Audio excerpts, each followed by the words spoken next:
कांग्रेस का प्रदर्शन, क्योंकि यूथ कांग्रेस ने ट्रेड डील के खिलाफ काफी प्रदर्शन किया। काफी देर तक देखा गया किस तरीके से टी शर्ट उतारकर शांतिपूर्ण तरीके से जो है कांग्रेस ने प्रदर्शन किया था और उनकी टी शर्ट पर लिखा था कि मोदी इज कॉम्प्रोमाइज्ड। इस तरीके के नारे भी लगातार सुनाई दिए और कई देर तक, मतलब काफी देर तक जो यूथ कांग्रेस प्रदर्शन करता रहा, जिसको लेकर सत्ता पक्ष की तरफ से भी प्रतिक्रिया आई है और वहीं विपक्ष की तरफ से भी प्रतिक्रिया आई है। सत्ता पक्ष को कहना है कि उन्होंने कहीं ना कहीं ये नेपाल से जो है नेपाल से प्रेरित होकर जेनजी आंदोलन जिस तरीके से किया गया था उस तरीके से प्रदर्शन किया है। तो वहीं दूसरी तरफ जो सत्ता पक्ष के खिलाफ है विपक्ष का ये कहना है कि जो प्रदर्शन था काफी शांतिपूर्ण तरीके से, किसी को कोई चोट नहीं पहुंची, हमने शांतिपूर्ण तरीके से अपना विरोध दर्ज करवाया था, लेकिन सत्ता पक्ष को इससे भी परेशानी थी। इसको लेकर हम लगातार बात कर ही रहे हैं और आगे भी बात करेंगे, लेकिन इस बीच और भी कई खबरें हैं, चाहे वो SIR से जुड़ी हो, चाहे वो शंकराचार्य अभिमुक्तेश्वरानंद से जुड़ी हो, उस पर भी हम चर्चा करेंगे। लेकिन पहले हम राजीव जी इस पर चर्चा करते हैं, क्योंकि ये मुद्दा पूरे हफ्ते चर्चा में रहा। AI समिट में जिस तरीके से गलगोटिया यूनिवर्सिटी ने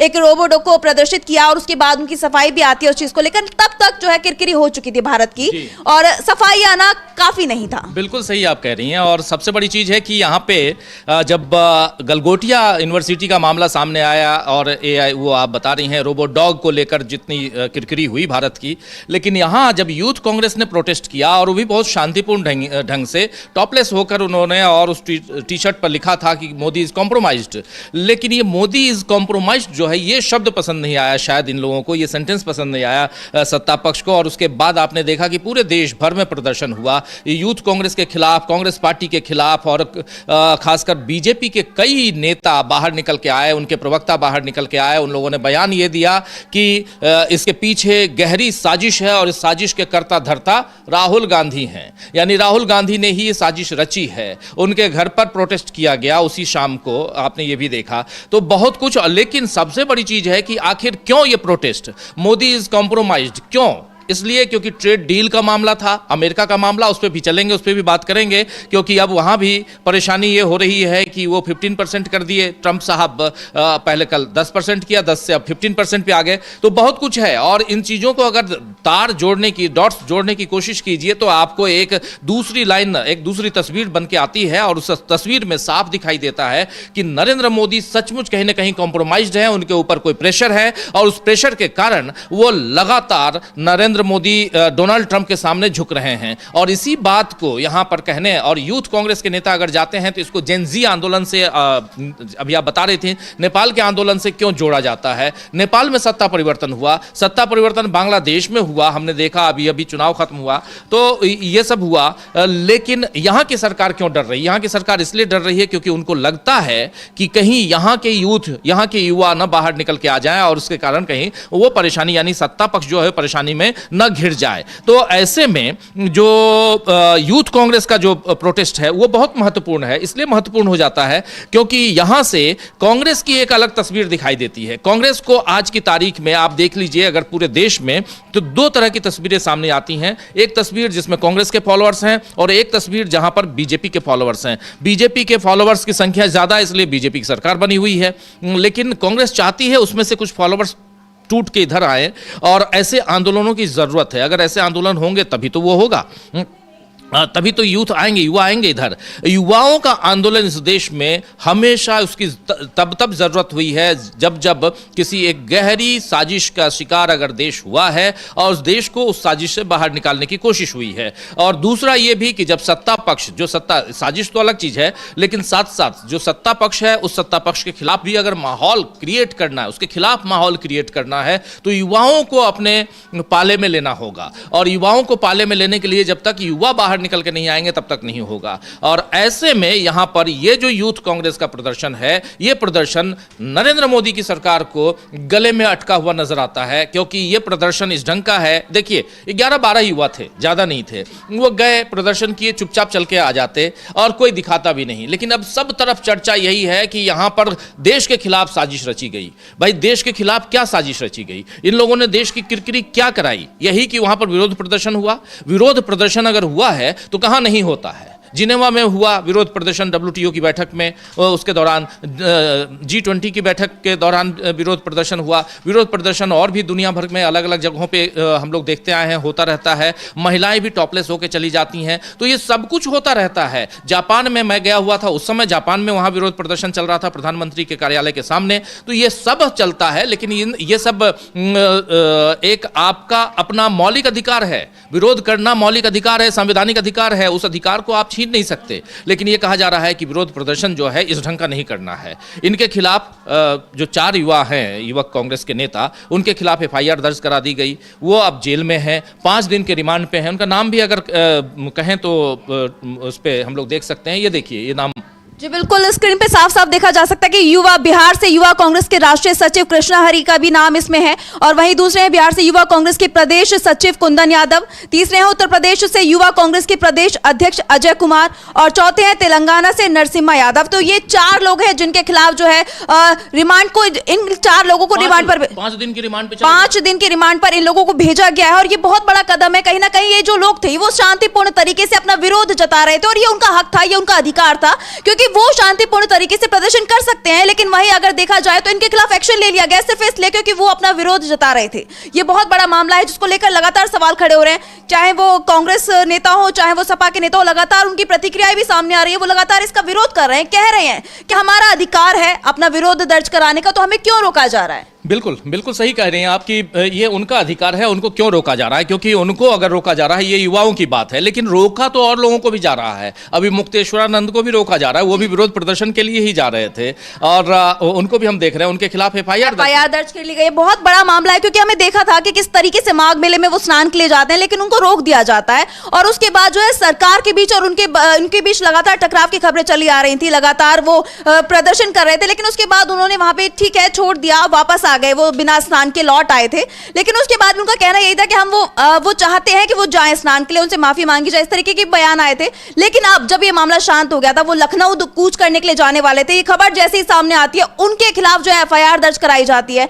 अभी तक तो सिर्फ आदेश दिए गए थे FIR के, लेकिन अब FIR दर्ज हो चुकी है। ये बहुत बड़ा मामला है, क्योंकि लगातार सरकार के बीच और जिस तरीके से इनके बीच टकराव देखा जा रहा है, उसके बीच में ऐसा ये मामला सामने आना कि FIR दर्ज कराई गई है, तो इसको लेकर कई सवाल खड़े होते हैं। बहुत सारे सवाल खड़े होते हैं, और अभी मुक्तेश्वरानंद का जिक्र यहाँ इसलिए जरूरी है क्योंकि वो भी एक विरोध प्रदर्शन के हिसाब से ही लखनऊ जाने वाले थे। उससे पहले शंकराचार्य स्वामी अभिमुक्तेश्वरानंद को अगर अब कोर्ट के आदेश के बाद पॉक्सो एक्ट के तहत उनको अगर गिरफ्तार नहीं किया गया, अब हो सकता है कि गिरफ्तार हो जाए, उनको जमानत मिल जाए तो गिरफ्तार ना हो, ये भी हो सकता है। क्या होगा आगे नहीं पता, लेकिन यहाँ भी विरोध की बात है। प्रयागराज में इनके खिलाफ वहाँ FIR दर्ज कराई गई है, लेकिन प्रयागराज में इसलिए क्यों कराई गई, क्योंकि ये भी ढूंढा जा रहा था कि कहाँ कराई जाए। प्रयागराज चूंकि गए थे माघ मेले में, इसलिए वहाँ प्रयागराज में कराया जा रहा है। अब ये विरोध के स्वर इनके और मजबूत ना हो, तीखे ना हो, इसलिए इनको चुप कराने। तो ये जो चुप कराने की बात है आंचल, वही चुप कराने वाली बात यूथ कांग्रेस के साथ भी लागू हो रही है, वही चुप कराने वाली बात स्वामी अभिमुक्तेश्वरानंद के खिलाफ हो रही है। तो जो भी सरकार सत्ता पक्ष के खिलाफ बोलेगा, उसके खिलाफ कुछ ना कुछ ऐसा किया जाएगा ताकि आप चुप हो जाएं। आपकी चुप्पी इनके लिए बेहतर दवा की तरह काम आती है, ये सत्ता पक्ष को दिखाई देता है। लेकिन कब तक? क्योंकि मौलिक अधिकार आपका है, विरोध प्रदर्शन कर सकते हैं, तो मौलिक अधिकार पर अगर हनन उसका होगा तो कहीं ना कहीं आवाज उठेगी। आज आप कब तक स्क्वीज करते रहेंगे, कब तक दबाते रहेंगे? क्योंकि आपने देखा है कि जब जब हम लोगों ने अलग अलग ढंग से दबाने की कोशिश, एक बलून को जिसमें हवा भरी हुई है, उसको अगर आप दबाइए तो वो बलून फूट जाती है। आखिर हवा को बाहर निकलना है, उसके लिए जो जगह है, तो उसी ढंग से इंसान भी है, इंसान को भी दबाने की कब तक आप कोशिश करेंगे? और यहाँ पर जब सत्ता और विपक्ष की बात हो, जब नरेंद्र मोदी और राहुल गांधी की बात हो, तो बात तो कुछ और दिखाई देती है, जिसमें साफ दिखता है कि कहीं ना कहीं चाहे वो अभिमुक्तेश्वरानंद हो, चाहे वो राहुल गांधी हो, चाहे अखिलेश यादव हो, जितने भी विपक्ष के नेता हैं, उन नेताओं को आप दबाने की कोशिश करेंगे तो आपके ऊपर वार और भी तगड़ा होगा, और ये तगड़ा वार दिखाई दे रहा है। इसको धीरे धीरे आप अगर इस चैप्टर्स बदलते जाइए, हम इस प्रोग्राम में वही करने की कोशिश भी कर रहे हैं, तो देखिए कैसे हो रहा है। अमेरिका से ट्रेड डील, अमेरिका के ट्रेड डील में अमेरिका के साथ आपने आनन फानन में ट्रेड डील साइन कर ली। ट्रेड डील साइन करने के बाद जो 50% आपके पास वो था रेसिप्रोकल टैरिफ, उस में से 25% आप रूस से सामान लेते थे, तेल लेते थे। वो शर्त रखी गई कि रूस से आप तेल नहीं खरीदेंगे। दूसरी शर्त ये रखी गई कि आप अगर रूस से तेल खरीदेंगे और हम एक टीम बनाएंगे, गठित करेंगे कमीशन, और वो कमीशन अगर रिपोर्ट देता है कि आपने तेल खरीदा है वहां से या कुछ ऐसी खरीदी की है, तो आपके ऊपर 25% और लगा दिया जाएगा। तो 25% वो हटाया गया, 25% की जगह 18% किया गया। अब इसके बाद सुप्रीम कोर्ट अमेरिका का उसने कह दिया, वो भी सुप्रीम कोर्ट में 9 जजों की बेंच थी, 9 जजेस, उसकी बेंच में से 6-3 से यहाँ चुनाव वो इस पूरे केस को हार जाते हैं डोनाल्ड ट्रंप। और उसके बाद डोनाल्ड ट्रंप के ऊपर आता है कि आपने जितना ये लगाया है जिन जिन देशों के ऊपर, ये अवैध है। ये सब कुछ हमारे तमाम दर्शक जानते हैं, इसमें कुछ भी नया नहीं है।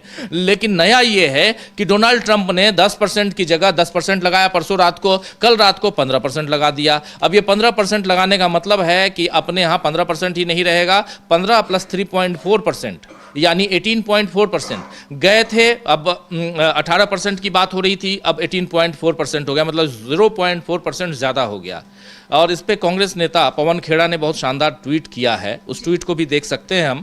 और उसमें वो कह रहे हैं कि खाया पिया कुछ नहीं, गिलास तोड़ा 12 आना। बिल्कुल, पवन खेड़ा ने लिखा है खाया पिया कुछ नहीं, गिलास तोड़ा 12 आना। इसमें इन्होंने बताया, देखिए इसमें इन्होंने बताया 15 + 3.4% ये एवरेज MFN जो है मोस्ट फेवर्ड नेशन रेट जो होता है वो है ये, यानी यहाँ 18.4% हो जाता है। तो इसलिए यहाँ पे ये कह रहे हैं ऑल पेन, सबसे ऊपर पहली लाइन देखिए, ऑल पेन नो गेन, पूरा कष्ट तो लिए लेकिन गेन कुछ भी नहीं मिला, दर्द ही दर्द है और मिला कुछ नहीं। तो इसलिए यहाँ पे, और खाया पिया कुछ नहीं, गिलास तोड़ा 12 आना। गए आप कुछ और करने के लिए रेस्तरां में और गिलास तोड़ के आया, उसका भी पैसा दे के आए। ये पुरानी कहावत है लेकिन बहुत महत्वपूर्ण है, यानी पूरा गंवा के। बिहार में एक कहावत और भी है, हालांकि थोड़ा वो जातिवादी कहावत है, लेकिन फिर भी मैं कह देता हूँ कि जात भी गंवाए और भात भी नहीं खाए। यानी आप कहीं गए हैं कुछ जगह पे, जब पंडित जो होते हैं वो हर जगह अपने जजमान के यहाँ चावल नहीं खाते हैं, उबला हुआ उस जो चावल होता है वो नहीं खाते हैं। वो पूड़ी खाएंगे, सब्जियां खाएंगे, लेकिन चावल जैसी चीज़ें नहीं खाएंगे। लेकिन अगर वो खा लिए तो कहते हैं कि जात भी गंवा दिए और भात। अगर आपने जात गंवा दी तो फिर भात क्यों नहीं खाए? वही बात है, यहाँ खाए पिए कुछ नहीं और गिलास तोड़े 12 आना के, जाके खाना पीना खा लेते, आराम से रहते। यानी साफ है कि यहाँ पर बेइज्जती हो रही है और मोदी इज कॉम्प्रोमाइज्ड की जो बात यहाँ पर कांग्रेस पार्टी कह रही है वो यहां साबित होते हुए दिखाई दे रही है ये बात, और यही बात यहां पवन खेड़ा कह रहे हैं। तो देखिए कितनी कनेक्टिविटी है इस प्रोटेस्ट से, कि अगर आप अमेरिका के साथ भी अगर आप कुछ कर रहे हैं, डील कर रहे हैं, उसके लिए प्रोटेस्ट यहां क्यों नहीं हो? क्योंकि अमेरिका के साथ डीलिंग में यहां के किसानों के ऊपर आफत है, यहां के जो MNCs में काम करने वाले या मजदूर वर्ग के लोग हैं उनके ऊपर आफत है। फैक्ट्रियां काफी बंद हो जाएंगी, कई फैक्ट्रियां बंद हो गई जब 50% का टैरिफ लगाया गया, और उसके बाद अब अभी भी 18% से 18.4%। हालांकि ये भी नहीं टिकेगा। डोनाल्ड ट्रंप को यहां पर हार माननी पड़ेगी, डोनाल्ड ट्रंप को अपने सुप्रीम कोर्ट की बात माननी पड़ेगी। ये अच्छी बात है आंचल कि वहां का सुप्रीम कोर्ट जो है वो बहुत मजबूती के साथ अपनी सरकार के खिलाफ भी खड़ा है। और ये हमारे यहाँ के जो न्यायपालिकाएं हैं उनको सबक लेनी चाहिए कि जो दुनिया का एक सबसे पुराना लोकतंत्र है, सबसे पुराना लोकतंत्र है अमेरिका, और 250 साल पुराना लोकतंत्र है अमेरिका का। हमारा लोकतंत्र तो अभी पैदा हुआ है 1947 के बाद।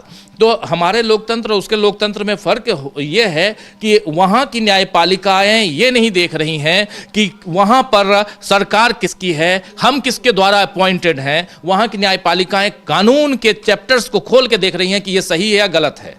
वहां के राष्ट्रपति को यह हक है या नहीं है कि किसी के ऊपर जब मर्जी आज सो के उठे, जगे नहीं जी चलो आज मोदी को गाली देनी है, गाली दे दिए। कल सो के उठे, नहीं जी Modi is my best friend, ये कह दिए, I love Modi, Modi loves me. ऐसे कहने से नहीं होता है। ये साफ साफ है कि आप अगर राष्ट्रपति के पद पे बैठे हुए हैं, आप अगर प्रधानमंत्री के पद पे बैठे हुए हैं, तो आपको संवैधानिक दायित्वों का निर्वहन करना होगा, पालन करना होगा। वो अगर नहीं कर रहे हैं, ये बात मोदी जी को भी समझनी होगी, ये बात ट्रंप साहब को भी समझनी होगी, लेकिन ये बात यहां दोनों को समझ में नहीं आती है। इसलिए ट्रंप साहब मनमानी कर रहे हैं। नरेंद्र मोदी ट्रंप के द्वारा कहे गए काम जिस ढंग से वो कह रहे हैं वैसे चल रहे हैं। आपने देख लिया ऑपरेशन इसमें सिंदूर में, और इसी में जो ये जो ट्रेड डील है, ट्रेड डील की घोषणा किसने की? हमारे देश ने घोषणा की? नहीं, ट्रेड डील की घोषणा भी वहां से की गई है, अमेरिका से की गई है। तो जब आप यहाँ के जो राजदूत हैं सर्जियो गोर, उन्होंने की सबसे पहले घोषणा, अमेरिकन राजदूत जो यहाँ दिल्ली में है।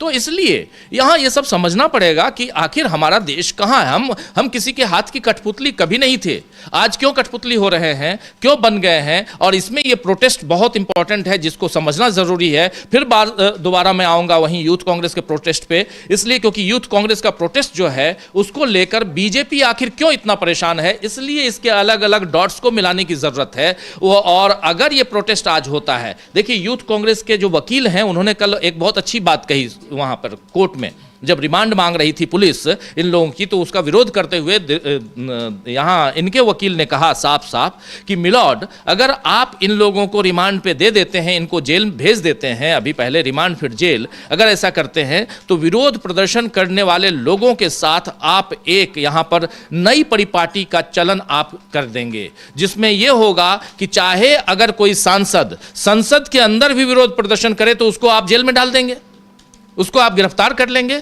यह सही नहीं है।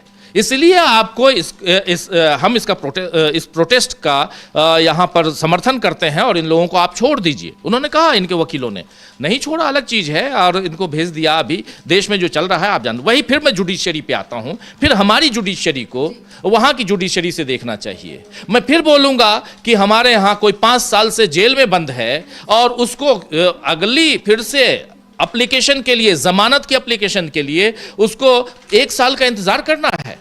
आखिर क्यों? बात मैं उमर खालिद की कर रहा हूं। आखिर इस ढंग से 2 जजों की बेंच और एक उमर खालिद को उसी सुप्रीम कोर्ट में अपनी याचिकाएं वापस लेनी पड़ती हैं, क्योंकि जज साहिबा बेला त्रिवेदी के उसमें जाता है केस, उनके कोर्ट में जाता है और सुनती नहीं है। फाइनली वो वापस ले आते हैं, चले जाते हैं लोअर कोर्ट में, लोअर कोर्ट में उनको जमानत नहीं मिलती, हाई कोर्ट आते हैं, हाई कोर्ट में जमानत नहीं मिलती, फिर वो सुप्रीम कोर्ट आते हैं। तो ये जो जुडिशरी में जो चल रहा है, जो साइकिल चल रही है, उस साइकिल में भी ब्रेक की जरूरत है। इसलिए क्योंकि यहाँ अब इस देश में मैं बहुत ईमानदारी के साथ ये बात रख रहा हूँ, हो सकता है कि जुडिशरी के लोग अगर सुने तो उनको मेरी बात अच्छी ना लगे, लेकिन इसलिए ईमानदारी के साथ मैं ये कह रहा हूँ और बहुत हिम्मत करके ये बात रख रहा हूँ कि एक पूरे देश के लोकतंत्र को बचाने का सबसे बड़ा अगर कोई ऑर्गेनाइजेशन है जो बचा सकता है तो वो जुडिशरी है। और जुडिशरी में अगर कहीं ना कहीं छेद हो जाए तो दिक्कत है। फिर देश कैसे बचेगा? फिर देश नॉर्थ कोरिया बन जाएगा आंचल। इसलिए यहाँ ज़रूरी है कि ऐसे प्रोटेस्ट को भी समर्थन देना चाहिए। और चाहे वो अभी मुक्तेश्वरानंद अगर गलत हैं, उनके ऊपर यौन शोषण का आरोप है, पॉक्सो एक्ट के तहत उनके ऊपर है, तो वो कह रहे हैं जांच कीजिए और बिल्कुल फटाफट जांच कीजिए। हम मेरे खिलाफ अगर कुछ भी होता है तो मैं तैयार हूं। तो चाहे अभी मुक्तेश्वरानंद हो, चाहे यूथ कांग्रेस हो, राहुल गांधी को लेकर आप कह रहे हैं। सवाल ये भी खड़ा होता है राजीव जी कि जो अभी मुक्तेश्वरानंद है, अभी तक उन पर कोई इस तरीके के आरोप नहीं थे, लेकिन जैसे उन्होंने कूच का ऐलान कर दिया कि वो लखनऊ जाने वाले हैं और सरकार का विरोध कर रहे हैं, जो दोनों के बीच टकराव देखा जा रहा है, उसके बाद अचानक ये मामला निकलकर सामने आता है, एफआईआर दर्ज कराई जाती है उनके ऊपर। तो ये कहीं ना कहीं बहुत बड़े सवाल खड़े करता है कि ये क्यों, उनको रोकने के लिए, क्या उनको दबाने के लिए? उनकी बिल्कुल बिल्कुल, आवाज को, ये तो आपकी आवाज को, हमारी आवाज को, हम अगर सत्ता के खिलाफ बोलते हैं, हम सत्ता के खिलाफ क्या, हम पॉलिटिक्स कर रहे हैं क्या? नहीं कर रहे हैं, हम तो पत्रकारिता कर रहे हैं। लेकिन अगर हम सत्ता के खिलाफ बोलते हैं तो उनको क्यों परेशानी होती है? हमारा काम है खिलाफ बोलना, हमारा काम है इनको आईना दिखाना, ये हमारा आपका काम है। स्वामी अभिमुक्तेश्वरानंद समाज के, हिंदू समाज के शंकराचार्य माने जाते हैं, वो शंकराचार्य हैं, उस पद पे हैं। वो अपने समाज के लिए, हिंदुओं के उत्थान के लिए क्या करेंगे, उनका काम है। और उसमें अगर उसमें भी क्या, हिंदुओं में भी आप बंटवारा करके रखे हुए हो, ये हमारा शंकराचार्य, ये तुम्हारा शंकराचार्य है, इस ढंग से करेंगे? 4 कुल जमात 4 शंकराचार्य हैं। और हिंदू धर्म के, जिसको आज सनातन का नाम दिया जा रहा है, मैं उसमें नहीं जाना चाहता हूँ, चूंकि हमारा संविधान किसी धर्म विशेष की बात नहीं करता। हमारा संविधान जो है सर्वधर्म समभाव की बात करता है। हर धर्म के लिए एक ही समान भाव, समान विचार, इसकी बात करता है। और इसीलिए यहाँ पर चाहे हिंदू हो, मुसलमान हो, सिख हो, क्रिश्चियन हो, जो भी हैं, सबको समान जगह, समान अधिकार देने की बात करता है। ये नहीं कहता है कि अगर रिक्शे से आप जाओ, कोई मियाँ मिले तो उसको 5 की जगह 4 रुपए देना। ये संवैधानिक कुर्सी पर बैठा हुआ अगर मुख्यमंत्री अपने अपने प्रदेश के लोगों से ये अपील करता है तो इससे दुखद कुछ नहीं हो सकता। और इस बात पे अगर सुप्रीम कोर्ट में याचिका आती है, सुप्रीम कोर्ट कहता है कि नहीं चुनाव के समय आप लोग आ जाते हैं ऐसी बकवास चीजें लेकर, जाइए हाई कोर्ट में जाइए, तो इससे दुखद और कुछ नहीं होगा। यहां पर सुप्रीम कोर्ट की यहां पर अवमानना हो जाए, कुछ हो जाए, लेकिन यहां सुप्रीम कोर्ट के खिलाफ बोलना पड़ेगा। इसलिए मैं कह रहा हूं कि यहां पर अगर सत्ता पक्ष को ऐसी चीजें पसंद नहीं हैं तो फिर आप किस ढंग से सरकार चलाओगे? आज न कल आप कुर्सी से हटा दिए जाओगे, ये तय मानिए, हटा दिए जाओगे। ये देश जो है, ये देश बहुत ही लिबरल रहा है। अंग्रेजों के जमाने से नहीं, मैं मुगलों के जमाने से कह रहा हूं। मुगल काल, आज से 800 साल पहले की बात कर रहा हूं मैं, 900 साल पहले की बात कर रहा हूं। उस समय भी लिबरल था। ये जो कहानियां गढ़ी जाती हैं कि मुसलमान ऐसे मुसलमान वैसे, अभी एक सोशल मीडिया पे एक वीडियो देखिए आप, एक बंदा जा रहा है स्कूटी से, स्कूटर या बाइक से, जिससे भी 3 मुसलमान जा रहे होते हैं, उतर के आता है, उसको पहले उनको छेड़ता है, उसके बाद मारना शुरू कर देता है। लगभग 500 मीटर तक मार मार के लेके जाता है, भगाता रहता है। सोशल मीडिया पे ऐसे विजुअल्स चल रहे हैं, ये दुखदाई हैं। लिंचिंग कर रहे हैं आप। एक तरफ आप लिंचिंग की शुरुआत आपकी जब से आप सत्ता पे आए हैं तब से हो गई। अखलाक को हमने देख लिया, उसके घर से कुछ नहीं मिला। आपने कह दिया गौमांस रखा हुआ था, कुछ नहीं था। एक नहीं 3-3 लैब में आपने जांच करवा लिया, उसकी जान चली गई, उसके परिवार का लालन पालन कौन करेगा? और अब आप कहते हैं कि उस केस को बंद कर दो। उत्तर प्रदेश सरकार ने उस केस को बंद करने के लिए वहां एप्लीकेशन दिया था। पुरानी बात हो गई, महीने भर पुरानी बात, लेकिन यहां पर इन सबको संदर्भों में जोड़ना जरूरी है आंचल। इसलिए ये बात मैं कह रहा हूं कि आप मॉब लिंच तैयार करते हैं, लिंच मॉब तैयार कर रहे हैं एक तरफ से, और दूसरी तरफ से आप राहुल गांधी के खिलाफ जिस ढंग से बयान दे रहे हैं। किरण रिजिजू ने जो बयान दिया, जरा सुन लेते, सुनवा दीजिए बयान को। जी बिल्कुल, किरण रिजिजू का बड़ा बयान सामने आया, क्या कुछ कहा है उन्होंने, सुन लेते हैं। हम सुनेंगे, लेकिन उससे पहले हम प्रदर्शन की जिस तरीके से लगातार बात कर रहे हैं, जो एआई समिट में प्रदर्शन हुआ उसकी काफी चर्चा हो रही है, और इसके बाद हम बात करेंगे जो 9 राज्यों की एसआईआर के बाद लिस्ट जारी की गई उस पर भी हम बात करेंगे। लेकिन पहले सुन लेते हैं कि किरण रिजिजू ने क्या कुछ कहा है। सब जगह प्रशंसा हो रही थी और विश्व के बहुत प्रमुख देशों का head of the state, head of the government और कई जाने माने हस्तियां भारत का तारीफ करके एकजुट, बहुत अच्छा काम चल रहा था। उस समय कांग्रेस के यूथ कांग्रेस वर्कर्स के कुछ लोगों ने वहां आकर के नंगा नाच किया और सबने तस्वीरें देखी, और रात भर इसका जो प्रतिक्रिया आए हैं देश भर से, जितना भी इसका निंदा किया जाए बहुत कम है। ये एक गलती नहीं है, ये एक अपराध है। देश के खिलाफ बहुत बड़ा अपराध काम किया है कांग्रेस वालों ने।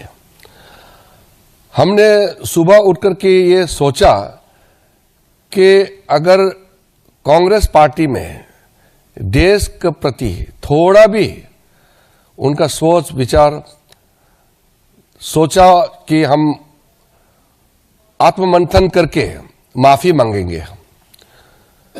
तो सुबह जब हमने देखा माफी मांगने का जगह उल्टा कई कांग्रेसी नेता ये नंगा नाच को जायज ठहरा रहे थे। वो कह रहे थे कि ये युवाओं का आक्रोश है।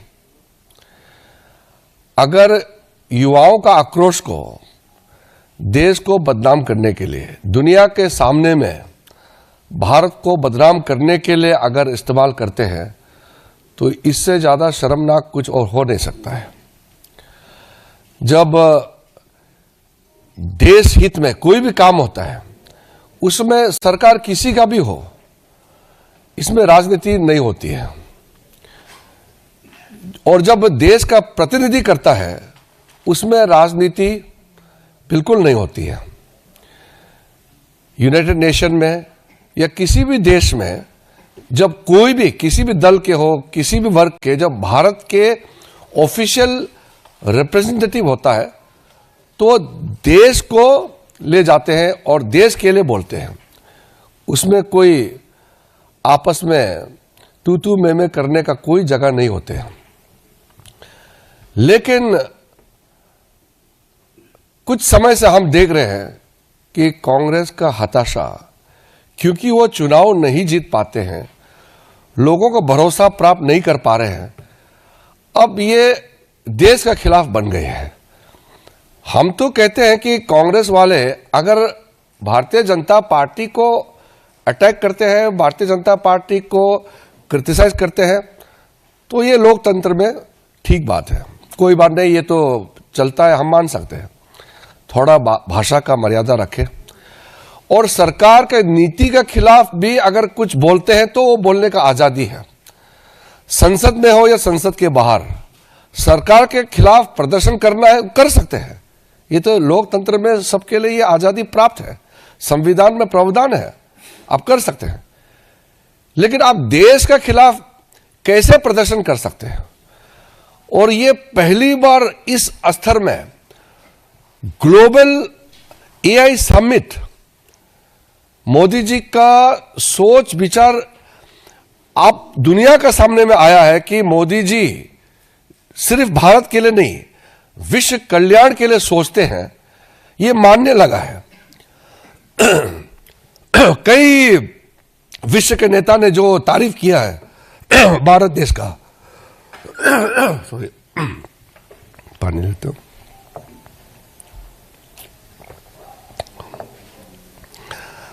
आपने देखा होगा, तो सुना आपने कि किस तरीके से किरेन रिजिजू ने जो यूथ कांग्रेस के प्रदर्शन को गलत ठहराया है, और इनके हाव भाव साफ दिखाई दे रहे हैं किस तरीके से बीजेपी बौखलाई हुई है। वहीं इनके चेहरे पे भी साफ साफ परेशानी दिखाई दे रही है कि किस तरीके से वो डर में है, क्योंकि लगातार देखा जा रहा है कि नेपाल में हो चाहे बांग्लादेश में छात्रों ने आंदोलन किया, जेनजीज ने आंदोलन किया, और उसके बाद सत्ता में परिवर्तन देखा गया, जिससे मोदी सरकार घबराई हुई है, क्योंकि कांग्रेस लगातार जो है जेनजी से मुलाकात कर रही है। कांग्रेस सांसद राहुल गांधी लगातार जेनजी से मुलाकात कर रहे हैं, उनको आगे आने के लिए कह रहे हैं, जिससे मोदी सरकार काफी ज्यादा घबराई हुई दिखाई दे रही है। और यही वजह है कि जो यूथ कांग्रेस ने अब प्रदर्शन किया है उससे मोदी सरकार बुरी तरह से हिल गई, उसमें खलबली मच गई। और इसके बाद बीजेपी ने जवाबी कार्रवाई करते हुए पूरे प्रदेश भर में प्रदर्शन किया। उसके बाद काफी तस्वीरें लगातार सामने निकल कर आई, चाहे वो दिल्ली की बात हो चाहे कहीं और की बात की जाए, अलग अलग राज्यों से कुछ ऐसी तस्वीरें निकलकर सामने आई। राहुल गांधी के घर का घेराव किया गया, उनके बाहर, घर के बाहर जो है प्रदर्शन किया गया, जिसको लेकर भी कई सवाल खड़े हुए, क्योंकि इस दौरान कई ऐसी घटनाएं सामने आई हैं जिसने बीजेपी पर कई सवाल खड़े कर दिए हैं।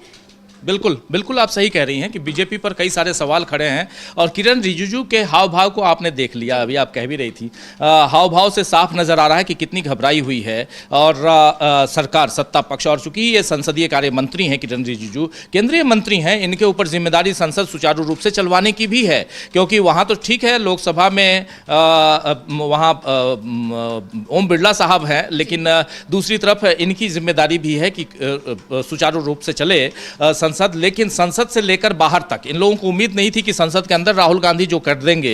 राहुल गांधी ने किताब दिखा दी, किताब के बाद उन्होंने चीन के साथ वाली जो रिलेशन है उसको बता दिया, और भी बहुत कुछ हो गया, हम लोगों ने देखा उस दौरान। और अभी 9 तारीख से फिर शुरुआत होगी, 9 मार्च से, होली के बाद जब संसद में, तो तब भी और बवाल मचना है। लेकिन उससे पहले राहुल गांधी जिस ढंग से यहाँ पर एक्टिवली सत्ता पक्ष के खिलाफ मोर्चा खोले हुए हैं, जेनजी इनसे मिल रहे हैं, किसान इनसे मिल रहे हैं, आदिवासी मिल रहे हैं, महिलाएं आके मिल रही हैं, सब अलग अलग जगहों से मिल रहे हैं राहुल गांधी से। जन संसद चला रहे हैं राहुल गांधी, उन्होंने नाम भी लिखा है जन संसद, और उसमें लोगों के साथ संवाद कर रहे हैं, उनकी समस्याएं सुन रहे हैं। तो ये सारी चीजें एक साथ नजर आ रही हैं कि नेता प्रतिपक्ष कुछ ऐसे काम में लगा हुआ है जो सत्ता पक्ष को हिला सकता है, और इसलिए यहां सबसे ज्यादा परेशानी है इन में है सरकार, और सबसे ज्यादा परेशान उनके हाव भाव से नजर आ रहा है कि ये। और देखिए कितने, ये जो विजुअल्स हमारे दूसरे साइड में हम लोग देख रहे हैं, 11-12 लोग हैं, ज्यादा नहीं है युवा, और क्या कर रहे हैं, टी शर्ट उतार के, इस टी शर्ट पे मोदी इज कॉम्प्रोमाइज्ड लिखा हुआ,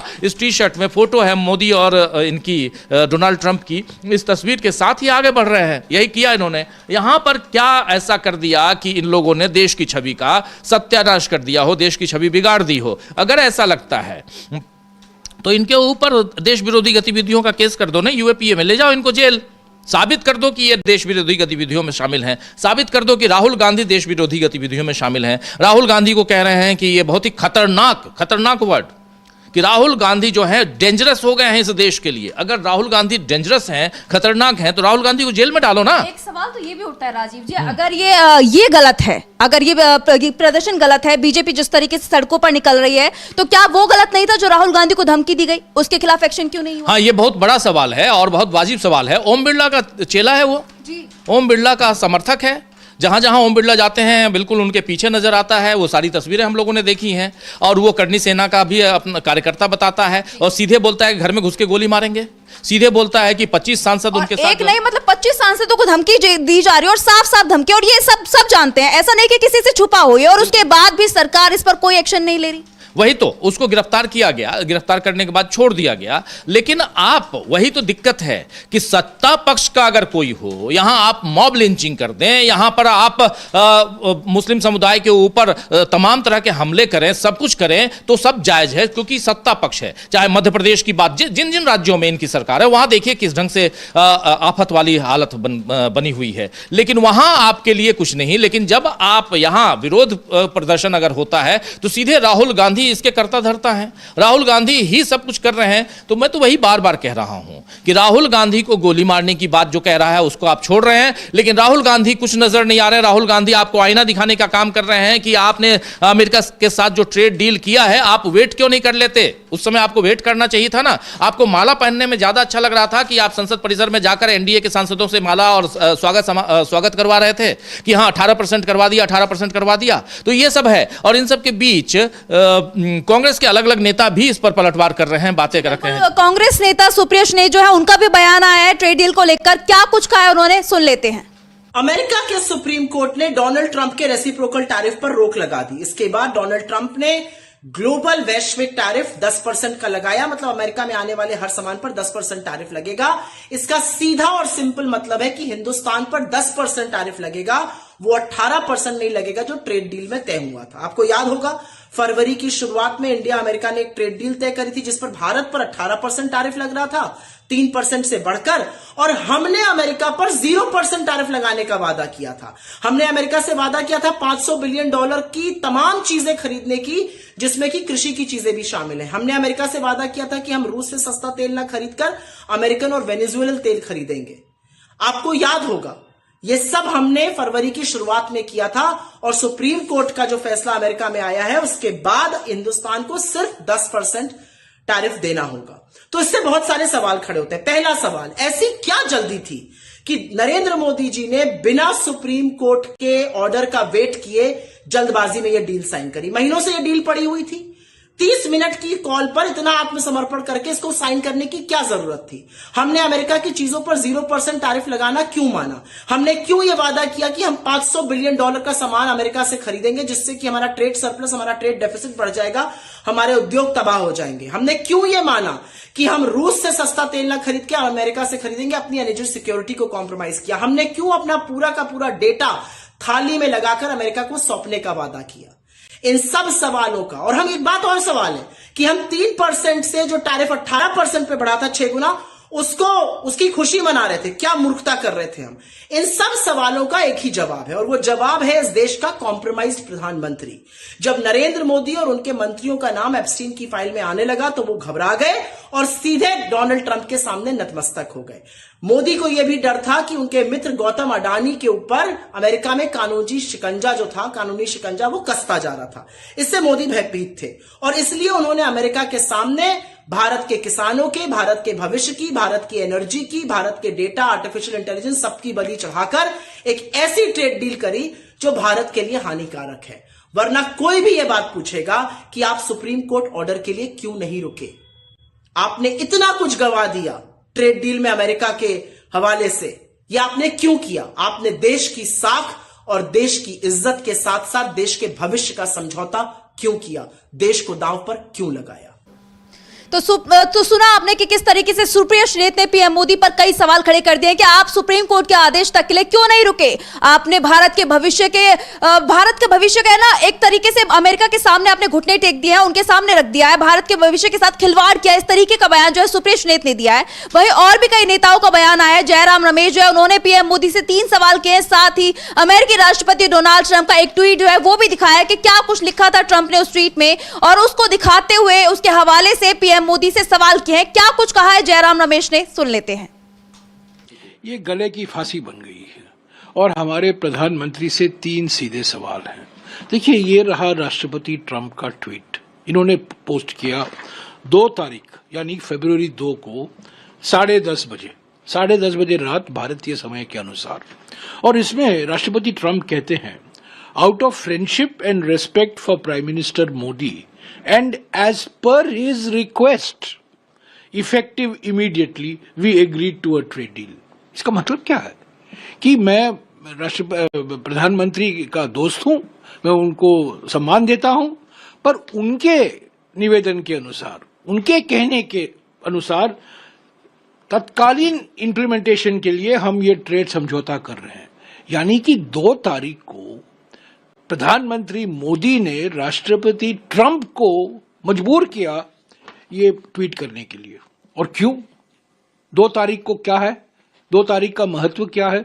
2 तारीख दोपहर को राहुल गांधी के भाषण से, लोकसभा में जो उनका भाषण था, उससे घबरा गए, भौंकला गए, हेडलाइन डाइवर्ट करना चाहते थे, न्यूज जो समाचार है उसको डाइवर्ट करना चाहते थे, ध्यान हटाना चाहते थे।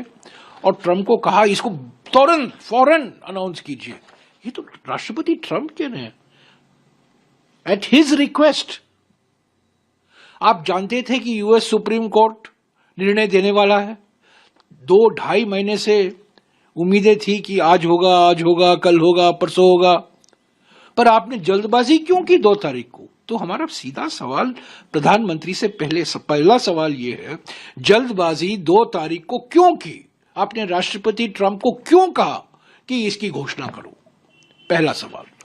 दूसरा सवाल, राष्ट्रपति ट्रंप बार बार कहते हैं अभी सुप्रीम कोर्ट ने रद्द कर दिया है, सारी टैरिफ रणनीति रद्द कर दी है यूएस सुप्रीम कोर्ट ने।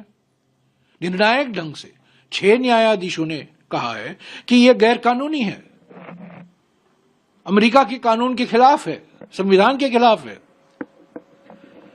पर उसमें उसके बाद में राष्ट्रपति ट्रंप ने कुछ संशोधन किया, 18% को 10% किया। अभी जो हमने 6 तारीख को जॉइंट स्टेटमेंट निकाला है, जिसको कहा गया है ये फ्रेमवर्क फॉर इंटरिम एग्रीमेंट, इसमें एक प्रावधान है, यह कहता है in the event of any changes to the agreed upon tariffs of either country, the United States and India agree that the other country may modify its commitments. इसका माने क्या है? यानी कि अगर एक देश या अमेरिका या भारत टैरिफ बदलता है, जो समझौता हो गया है, जिस पर सहमति बन गई है, अगर उसमें वो बदलाव लाएंगे तो दूसरे देश को अधिकार है अपने टैरिफ बदलने का। तो हमारा दूसरा सवाल प्रधानमंत्री से यह है कि राष्ट्रपति ट्रंप ने टैरिफ बदल दिया है, सुप्रीम कोर्ट ने रद्द कर दिया है, उसके बाद उन्होंने नया टैरिफ की घोषणा की है।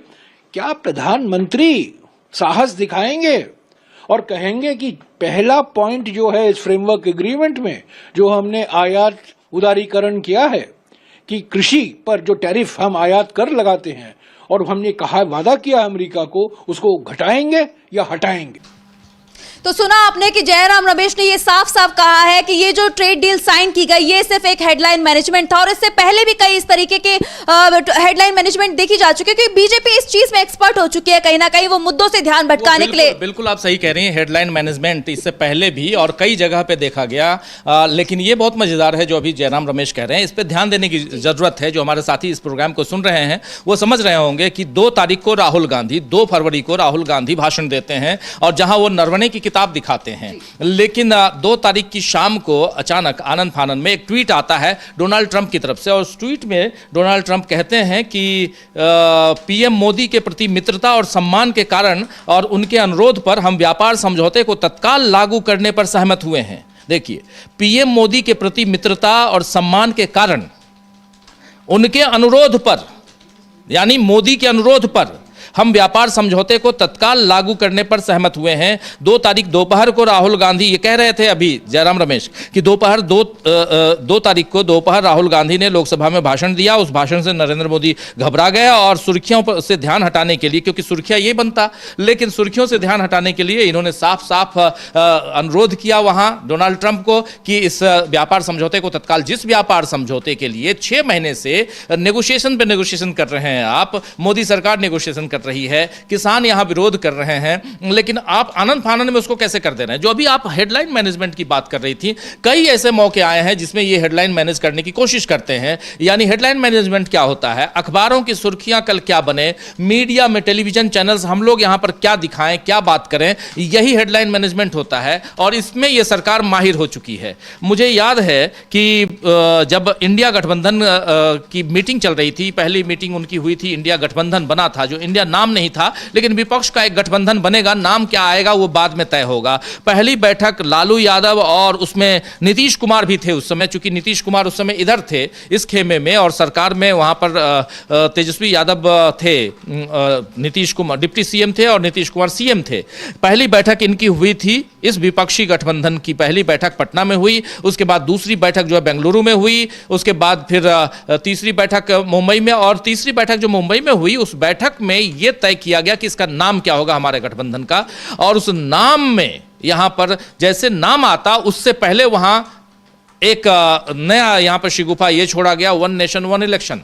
यानी अब चर्चा इस नाम पे ना हो, इंडिया नाम पे ना हो, चर्चा हो कि 1 नेशन 1 इलेक्शन, यानी एक राष्ट्र एक चुनाव की बात हो, और उसको लेकर पूरी की पूरी टीम तैयार कर दी गई। उसमें रामनाथ कोविंद जो पूर्व राष्ट्रपति हैं अपने, उनको उसका अध्यक्ष बना दिया गया, उनकी अध्यक्षता में कमेटी बना दी गई, सब कुछ। तो ये सरकार लगी रहती है कि किसी भी ढंग से विपक्ष की बातें मीडिया में ना आए, उसको कैसे रोका जाए, और इसलिए ये हेडलाइन मैनेजमेंट। और इसीलिए 2 तारीख को जब राहुल गांधी भाषण देते हैं जिसमें जनरल नरवणे एमएम नरवणे की किताब का जिक्र आता है, कैसे आप डोकलाम में आपने क्या गड़बड़ियां की, कैसे हमारे देश के प्रधानमंत्री ने 2.5 घंटे बाद कहा कि जो उचित समझो वो करो, इन सब चीजों से रोकने के लिए। लेकिन एक बात मैं बताना चाहता हूं आंचल की, चाहे कुछ भी हो जाए, कितनी भी आप हेडलाइन मैनेजमेंट करने की कोशिश करें, लेकिन फाइनली होता यही है कि आजकल सोशल मीडिया, डिजिटल मीडिया का जमाना है, कहीं ना कहीं से बातें आ जाती हैं और वो बातें यहां भी आई। इसलिए जयराम रमेश जिन चीजों का खुलासा कर रहे हैं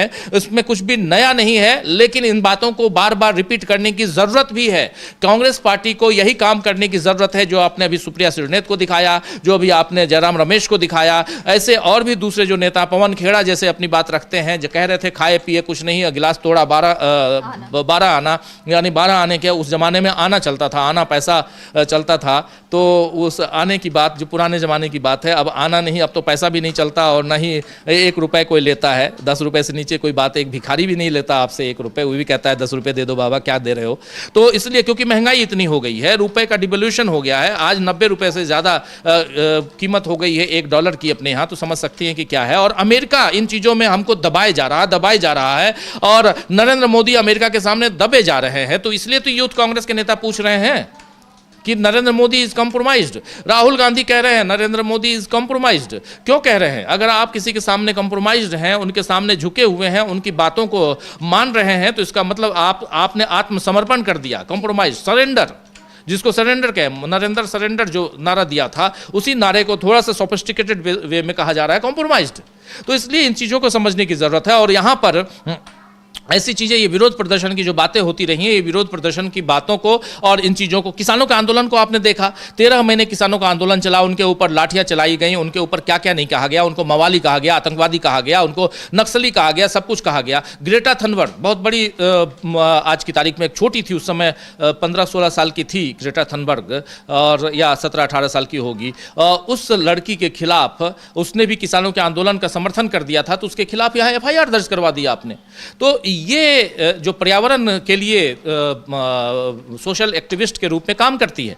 तो आप ये सब कर रहे हैं, इस देश में एक्टिविस्टों के लिए जगह नहीं है, उनको आप अर्बन नक्सल कहते हैं। जो विरोध प्रदर्शन करते हैं उनके विरोध के स्वर को, उनके विरोध के सुर को दबाने की कोशिश कर रहे हैं। अगर कोई मोदी तेरी कब्र खुदेगी अगर कह दिया तो आपको बुरा लग जाता है, लेकिन मोदी मुर्दाबाद आप अगर कहे या सरकार मुर्दाबाद के नारे लगते रहे हैं। तो ये एक तरह से जो हमारे देश में एक परंपरा रही, एक परिपाटी रही विरोध प्रदर्शन की, उसको खत्म करने की एक सोची समझी रणनीति के तहत एक साजिश रची जा रही है। और इसमें कब तक कहां तक सफल होती है सरकार, ये तो आने वाला वक्त बताएगा, लेकिन बहुत महत्वपूर्ण है। और उसी में अभिमुक्तेश्वरानंद भी है, शायद उनकी बाइट भी आ गई। जी बिल्कुल, उनका भी बयान आया, क्योंकि जिस तरीके से उनके खिलाफ एफआईआर दर्ज कराई गई है, ये मामला लगातार सुर्खियों में बना हुआ है। टकराव जो है सत्ता पक्ष के बीच में और अभिमुक्तेश्वरानंद के बीच में बढ़ता ही जा रहा है। तो इस बीच उनका बयान आया है, क्या कुछ कह रहे हैं वो सुन लेते हैं। उन्होंने कल हमारे अधिवक्ता ने आप लोगों को बताया था कि उन्होंने 2 एफिडेविट दाखिल किए हैं, दोनों में 2 कहानी है। यहीं से मामला खत्म हो गया। एक व्यक्ति शपथ पत्र पर 2 कहानी देता है, इसका मतलब उसकी एक कहानी तो झूठी है ना। आप इसी से अंदाजा लगा लीजिए। तो और बाकी जो कहानी में जो कमजोरी होगी वो वकील वहां पे खड़े होके कोर्ट में बताएंगे, उसको हम कैसे आपके सामने बताएं। ठीक है, इसलिए कोई इसमें बाधा नहीं है। ये बिल्कुल उचित है, जो प्रक्रिया है उसका पालन किया जाना चाहिए। और हम लोग न्यायालय में जो बाधा आ रही है उसको पेश करेंगे। ऐसी क्या बात है, हम थोड़े आदित्यनाथ हैं कि हमारे ऊपर का मुकदमा हटवा लो, ऐसी जरूरत नहीं है। हमारे ऊपर अगर कोई आक्षेप है तो हम भी उसका सामना करेंगे जैसे आम लोग करते हैं। ऐसी क्या बात है। और हमको अपनी न्यायपालिका पे भरोसा है और अपनी सच्चाई पे भरोसा है। क्या किस बात की चिंता। ठीक है। और गौ माता का आशीर्वाद है, गौ माता के लिए निरंतर हम लोग आगे बढ़ रहे हैं, बिना डरे बिना भय खाए, और बढ़ते रहेंगे। आप कैसे चुप करा लोगे। ठीक है स्वामी जी। तो सुना आपने कि किस तरीके से शंकराचार्य ने साफ कह दिया है कि उनको न्यायपालिका पर भरोसा है और वो योगी आदित्यनाथ नहीं है। और उन्होंने ये भी कहा है कि वो चुप बैठने वालों में से तो बिल्कुल भी नहीं है। तो उन्होंने साफ ये कर दिया है कि उनके ऊपर जो मुकदमा है वो चलवाएं, वो उसका सामना करेंगे बिना डरे। बिल्कुल बिना डरे कह रहे हैं, और कह रहे हैं कि मैं योगी आदित्यनाथ नहीं हूं जो अपना मुकदमा उठवा लूं, खत्म करवा लूं। आपको याद होगा योगी आदित्यनाथ की एक तस्वीर बहुत वायरल हुई थी जब वो सांसद थे और लोकसभा में जब वो थे, और उस समय वो उन्होंने रोते कहा था कि मेरे ऊपर मुकदमा कर दिया है, मुझे लोग जेल में डाल देंगे, मेरे ऊपर साजिश रची जा रही है। और वो प्रोटेक्शन मांगने लगे वहाँ आसंदी पर बैठे लोकसभा अध्यक्ष से। तो ये तस्वीरें पूरी दुनिया में वायरल हो चुकी हैं और कहीं ना कहीं सोशल मीडिया पे ये तस्वीरें आ जाएंगी। और इसके बाद जब वो सीएम बनते हैं तो अपने ऊपर जितने मुकदमे थे उन्होंने वापस करवा लिए, सीएम बन गए, मुकदमे वापस हो गए। तो अब इसलिए यहाँ कटाक्ष करते हुए योगी आदित्यनाथ पर यहाँ पर शंकराचार्य कह रहे हैं अभिमुक्तेश्वरानंद की मैं थोड़ी योगी आदित्यनाथ हूँ जो कि मेरा मुकदमा मैं लड़ूंगा, और मुझे भरोसा है अपने आप पे, इस जुडिशरी पे भरोसा है, मैं गौ माता की रक्षा करता हूँ। ये सारी बातें उन्होंने कही।